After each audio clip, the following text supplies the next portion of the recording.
मी देवा उघडे, बहुजन समाज पार्टी सोलापूर शहर अध्यक्ष।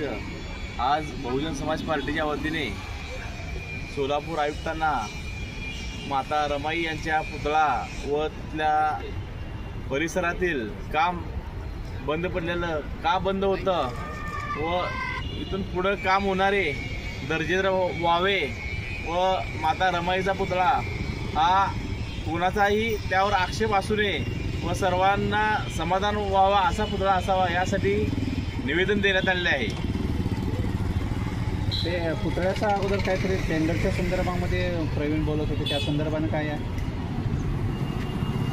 महामानव डॉक्टर बाबासाहेब उद्यान न्यू बुधवारपेठ या ठिकाणी दलित वस्ती अण्णाभाऊ साठे नगरोत्थान योजनेतून 2021 साली 1,20,00,000 निधी उद्यान सुशोभीकरणाचा देण्यात आला होता।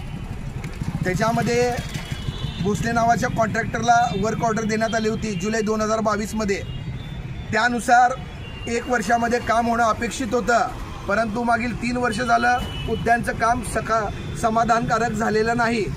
आंबेडकरी समाज गेले 2 जयंती बाबासाहेबाचा पुतळा आम्ही दुसरा बसून साजरी करत आहोत, तरी महापालिकेचे अधिकारी जाणून बुजून दुर्लक्ष करीत आहेत।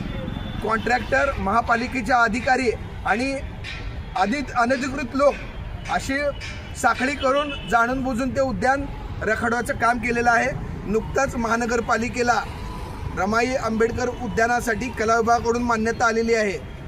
त्याचा पुतळा आम्ही पाहिला असता माता रमाई ती कुठंच वाटत नाही, त्यामुळे आमच्या भावना दुखावतील म्हणून कुणाचाच आक्षेप होऊ नये अशा पद्धतीचा माता रमाईचा पुतळा तिथं बसवण्या अगोदरच तयार करण्यात यावा म्हणून बहुजन समाज पार्टीनं नुकतंच आता आयुक्त शीतल तिली मॅडमला निवेदन दिलेलं आहे। त्यामध्ये माता रमाईचा पुतळा समाधानकारकरित्या बनवण्यात यावा व आंबेडकर उद्यानाचं सुशोभीकरणचं काम कधी आणि किती वेळात होणार याची माहितीसुद्धा आम्ही देण्याची त्यांना मागणी केलेली आहे। जर महानगरपालिकेनं वेळेत हे आम्हाला दिलं नाही तर येत्या 7 फेब्रुवारीला माता रमाबाई आंबेडकर यांची जयंती आहे, त्या दिवशी आम्ही तीव्र आंदोलन केशर राहणार नाही याची नोंद घ्यावी।